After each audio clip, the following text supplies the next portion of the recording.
Hey, what's going on, everybody? That is Matthew. I just want to thank everyone for joining me for part 5 of the review of the Wrestling Superstars collection. This is part 2 of series 3 of the review. So I am sitting a little higher today. I do got myself a much more comfortable chair. Not sitting on the uncomfortable paint can as I normally do. So Surf Pro finally came back today. Did a little carpet cleaning today.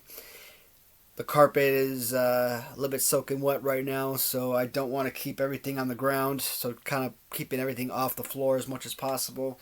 But it kind of sucks because once they left, I wanted to start getting this room situated and getting everything lined back up the way I had it before, or at least situated in a new way. Obviously, I can't have it, set up the same way. Not with the new displays, but it looks like I'm probably gonna have to wait a few more days for that to happen, anyways. And as I talked about a few days ago, I'm not. I probably should do that anyways because in that storage room I have some new closets and shelving being built in there, so. At least that way I'll have that back door open, so when Closets by Design comes in and does their thing, they don't have to come draping down the stairs from the first floor into the basement. They could just come in through the walkout back door. So, anyways, that's a little bit of an update that's happening today, or what's going on in the next few days. So we do have 6 more figures that we're looking at today. This is again part 2 of a 3-part series here in series 3. 17 figures in series 3. 18 if you count SD Jones as 2 different figures, which I don't classify SD as a variant, not really, because if you count SD as a variant, you got to count Hulk Hogan Series 5 as a variant, and I don't do that either. So I really should start calling it 18 figures. I should say 17 characters. I think that would make more sense. Well, this time I didn't take the figures off the stands. I just let them on the stands. It's just to make it easier on myself. So, as I said in last video, I don't have most of the tag teams on card. So we're going to start off with the British Bulldogs with their loose figures. So the British Bulldogs, this one is Davey Boy Smith, and this actually is the British Bulldog that I know and love. Up until the time that I started collecting LJNs, I'd never heard of the name Dynamite Kid, so when you actually review Dynamite Kid, we'll talk about him shortly. British Bulldog, Davey Boy Smith, he is literally the only British Bulldog in my life, the only one I ever knew about. And to me, one of the most iconic wrestlers of all time. Obviously, wearing the white pants with the UK colors. Normally, I like to think of him as Hasbro Series 4. That's the British Bulldog that I think of with the long dreadlocks and everything. One of the greatest superstars you'll ever imagine. Him and Shawn Michaels in the 1995 Royal Rumble. As you can recall, Michaels came in at number 1. Davey Boy came in at number 2. First 2 in, last 2 standing at the end. Davey Boy won the competition, but per usual, what happens in Royal Rumbles? Somebody throws someone out, and then they turn around thinking they just won the Rumble. The person's feet never touches the floor. They pull themselves back in, knock the person over the ropes. Bam, they're winners. It was a heartbreaking loss. I don't know why they never talk about the number 2 guy, because the number 2 guy and the number 1 guy are in there the exact same amount of time. But that's a different story again. British Bulldogs in general, when you look at either Davey Boy Smith or Dynamite Kid, all they are is complete mirrors of one another.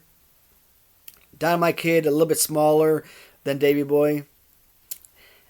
These poses, to me, they're not horrendous, but these are a couple of my least favorite figures from the line. I figure they could have done so much better with such a spectacular tag team. And I have gone back and rewatched a lot of old footage of mid '80s wrestling with the British Bulldogs, and obviously competition with the Hart Foundation and with the Bulldogs as the good guys, especially Dynamite Kid in particular. His acrobatics and his skill set was so spectacular, especially for that time period. Like, you see the acrobats of wrestlers in the 2000s and later. You're not amazed by that stuff because that's just the skill that people have nowadays.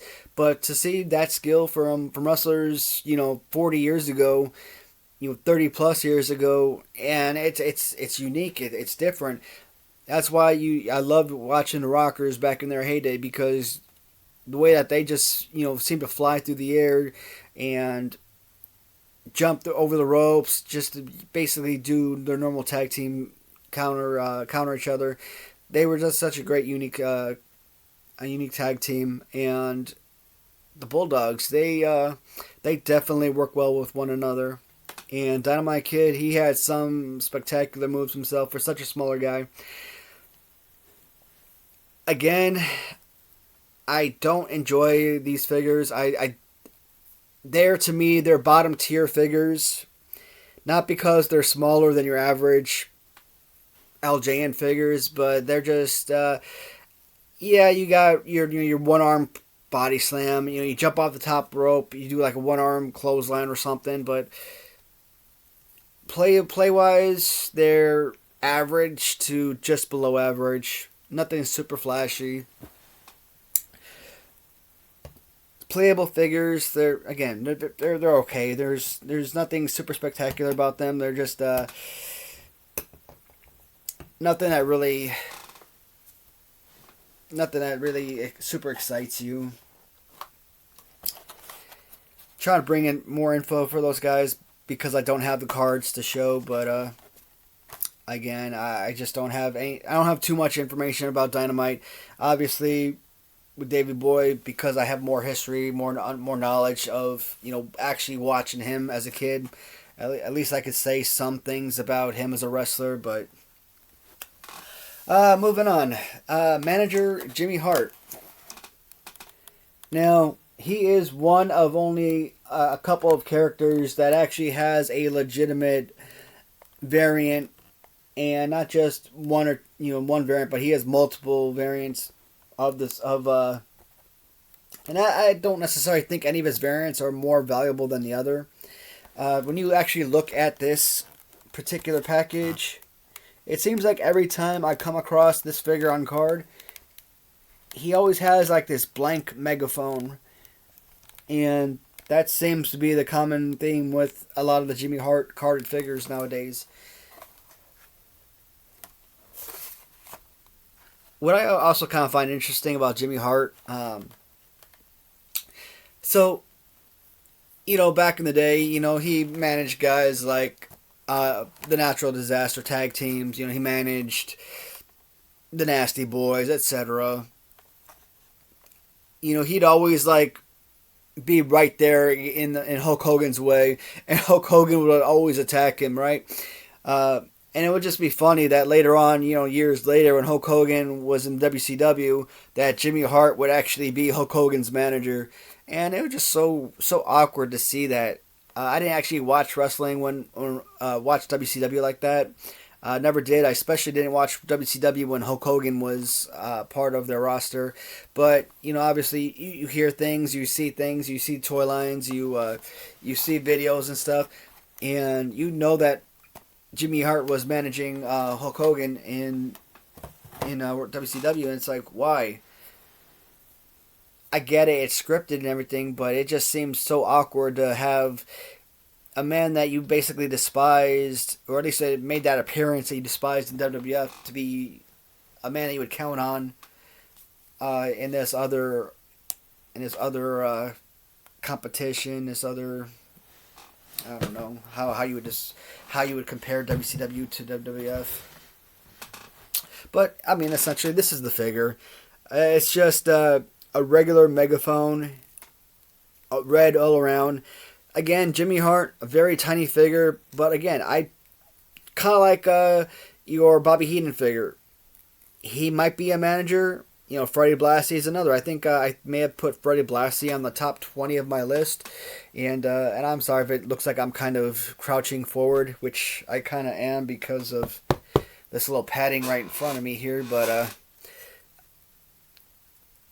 this is probably on my list of top 30 favorite figures.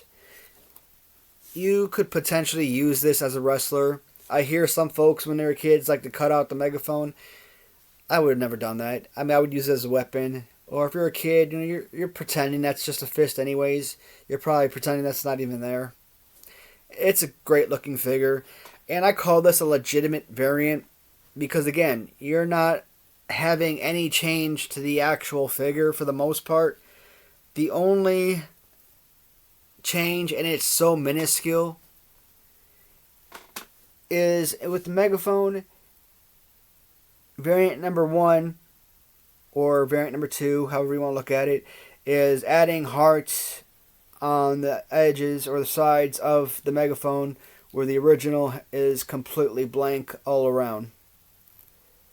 That is legitimately your only change to the overall figure.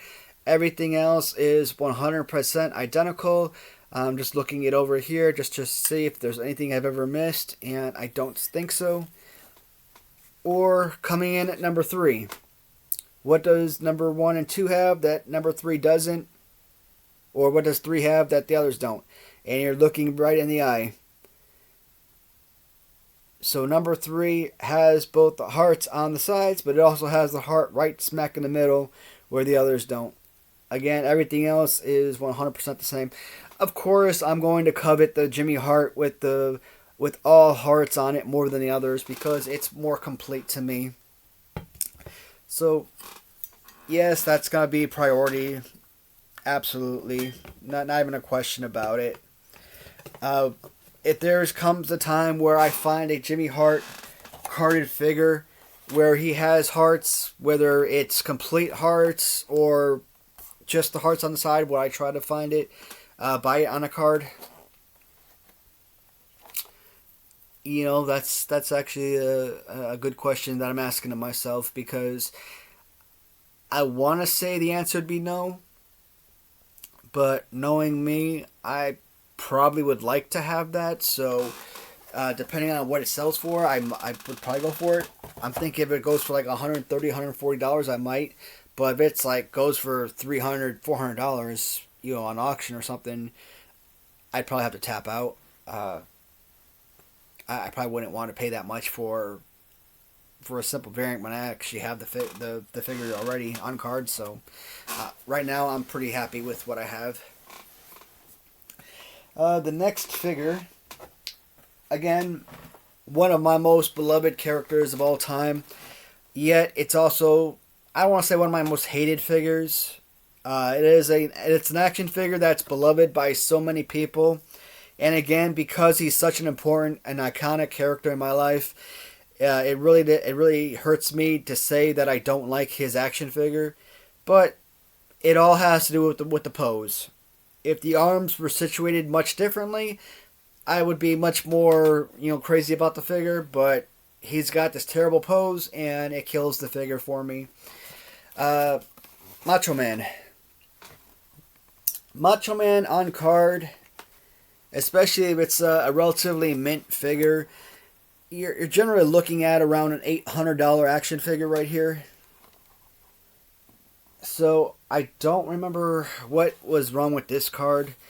I think I may have gotten this one on auction, and I think maybe because there's tape around here, so I'm thinking maybe the bubble was coming loose, and then when I got in, I just taped it up.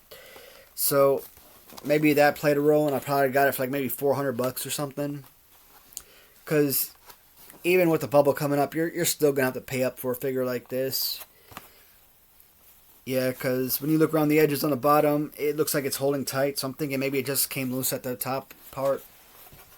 Again, if I have to tape it up, and even if the bubble had completely come off and I had to tape it up, would you rather pay $300-$400 and have to tape the bubble down, or pay close to $1,000 and just have a mint figure? I said it before. Just to have something on the shelf is I'm okay with, and bubble is clear. There's no damage to it. I'm perfectly okay with that. On card, the figure looks great. Displays really well. One of the prized possessions. Because I know the value of the Macho Man figure, yeah. If I had to pick 10 of my favorite figures, of course this would have to be in my top 10 list. That's about the only reason. But Macho Man, awesome wrestler. Probably my number 3 favorite wrestler of all time. But his figure itself, it just does not do him justice. I'm not prepared to say that the LJN Macho Man is my least favorite figure of him or anything like that. So, at some point, I will start making a new series where I take different characters and I look at the different toy lines. Whether it's LJN, Galoob, Hasbro, Mattel, Toy Biz, basically any toy line that ever came out with any wrestling action figures, and look at all the different characters and take all the different toy lines and that made that character and pick my favorite figures from that toy line. Let's say I have, for sake of argument, 10 different Macho Man figures from miscellaneous toy lines. This could be like my third favorite action figure. It doesn't necessarily mean it's a bad figure. It's just not my favorite from the LJN line. Now, there are different variants that I'm told of Macho Man. I think that he said that there's no stars, if I'm not mistaken, or maybe a different shade of pink on his trunks. I'm trying to think if there's other variants as well. Like I said, Series 3 is just so filled with different variants. It's just so difficult to keep up with every single type that's out there.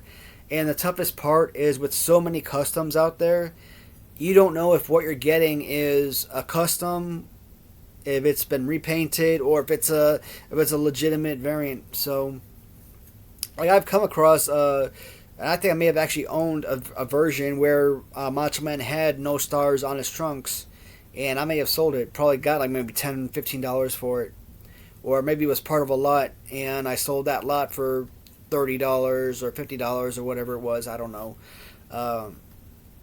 Again, was it a legitimate variant, or was it a repaint?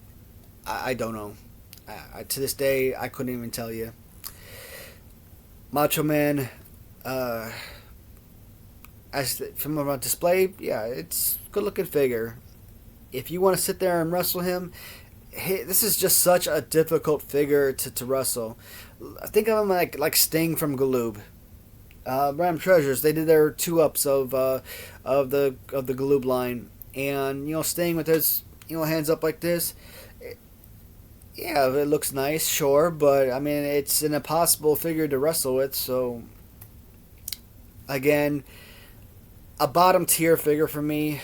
Not out of 70 plus figures, I'd probably put this one somewhere in the 35 to 40 range, if I had to guess. Sorry, Macho Man, but just not my most elite figure. Next one we're looking at is Don Morocco. This was actually a figure that I really coveted for such a long time. As I mentioned last March when I initially started the channel, it's because I wanted to do an LJN tournament.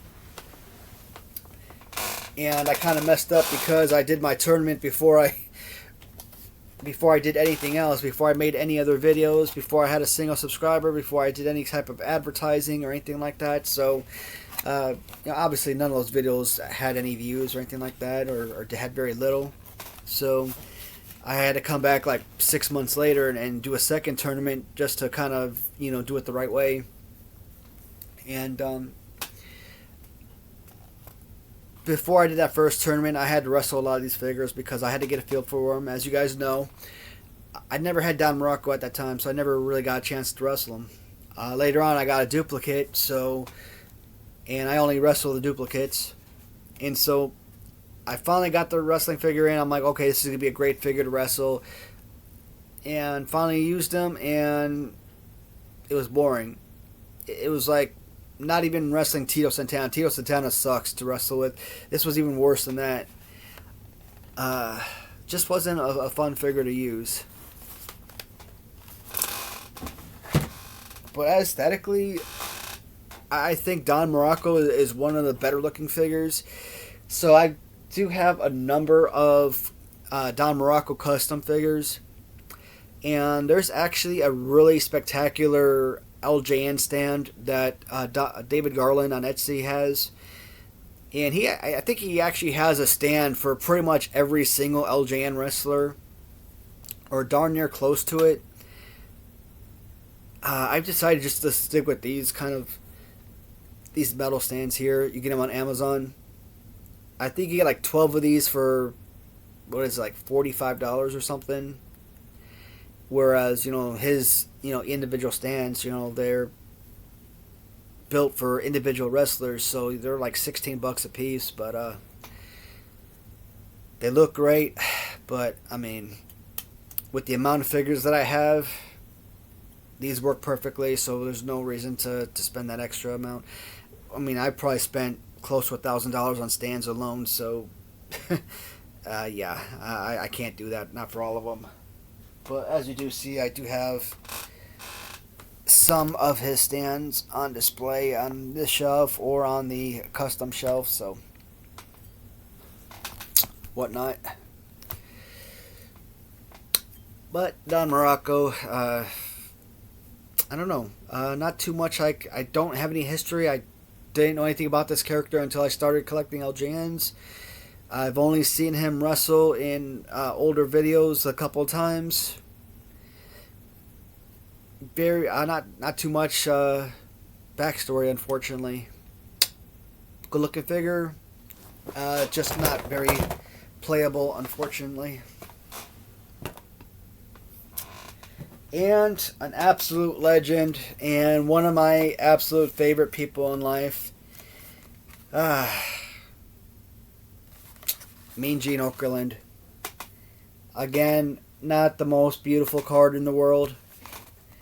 In fact, I think this might be one of the most beat up cards I own. Possibly. You come across every now and then I'll come across like Mean Gene or Jesse Ventura, Freddie Blassie or something, and I'll bid on them just because, even though I own the cards, just because I do want a replacement for what I have already, and maybe I'll try to resell the beat up ones. But Mean Gene Oakland, like I said, when I think WWF, there's maybe 5 people that really stand out in my life. Obviously wrestler wise, Hogan, Warrior, Savage will always be near the top, but then you got guys like Mean Gene Oakland and Vince McMahon. Mean Gene, sometimes commentator, sometimes interviewer. Well, usually interviewer, but he got behind the booth and and did some commentary every now and then. This man was about as professional as you could ever imagine, and I think I read somewhere that before he joined WWF, he was like a weatherman or something, or he did something with a news channel, and it makes sense because he just has that kind of TV personality, and you would think that it wouldn't really work well, it wouldn't coincide well, but it really does, because you're going from interviewing basically on a cable network news channel to basically doing the same stuff for another network channel, so why not? But again, this tuxedo was always very reminiscent. The man was about as professional as can be. I really like the bloopers though. Just kind of hearing him curse off screen, you don't actually see that during episodes or during live tapings or anything like that, but you watch the bloopers of him having his little blooper reels, whatever, with wrestling stuff, and it's hilarious because that's not the type of personality or type of atmosphere that Mean Gene Oakland ever gave you as a viewer. Just a very important person in so many people's lives. It's like who was another one? Hart Finkel would be another one. Your in-ring announcer, that iconic voice. Calling rumbles or announcing new heavyweight champions. That's just, there's certain voices and certain faces that are just so iconic and just bring back so many memories. And this is just such an important person. Even though the figure itself, you're not really thinking about him as a wrestler, could you use Mean Gene Oakland as a wrestler if you choose to? I would already use Bobby Heenan. I'd already use Freddie Blassie. You could technically use Jimmy Hart if you wanted to. I mean, he doesn't have the word. I mean, he's got like a Jake Roberts type pose ish. You get rid of the megaphone. I mean, his hands are kind of spread apart like a Jake Roberts, so he could be Jake Roberts-esque in fighting pose. So, I mean, technically, any of these figures. If you use Rick Rude as a wrestler, there's absolutely no reason why you couldn't use any other of these figures as wrestlers. Let's just put it that way. An amazing piece, just for the simple fact of, who this man was and what he's meant to so many people. One of my favorites, actually. I think that has more to do with nostalgia than the actual figure, but still a great piece. If I had to place him somewhere, I'd probably put top 35, maybe top 40. And again, if I rated him that low, it would only be because he's not a wrestler. He's an interviewer. So wrestling isn't his main purpose. But so that will close out part 2 of the review. Did more talking about other stuff than the actual figures this video. I don't know if I intended to do that this time around or whatnot, but it just kind of played out that way. So the last video, I'm going to try and make that video today if I can. That way I'll have it posted within a day or so after I post this one. So we're looking at Mr. Fuji, Ricky Steamboat, both SD Jones, Terry Funk, and the purple Tito Santana, and that closes out Series 3. So today, just before I made this video, I just won on auction not only did I pick up Bobby Heenan on card, but I also picked up Billy Jack Haynes on card as well. So I was super thrilled to get Bobby Heenan and to add Billy Jack Haynes for less than $400. Man, it almost brought a tear to my eye because, I saw the price right at the end there at $262. Now, Billy Jack Haynes sells for like $500 on card, and I saw that price at $262. I was so freaking excited.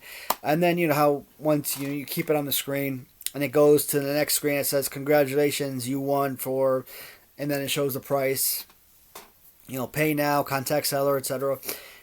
And it shows $373.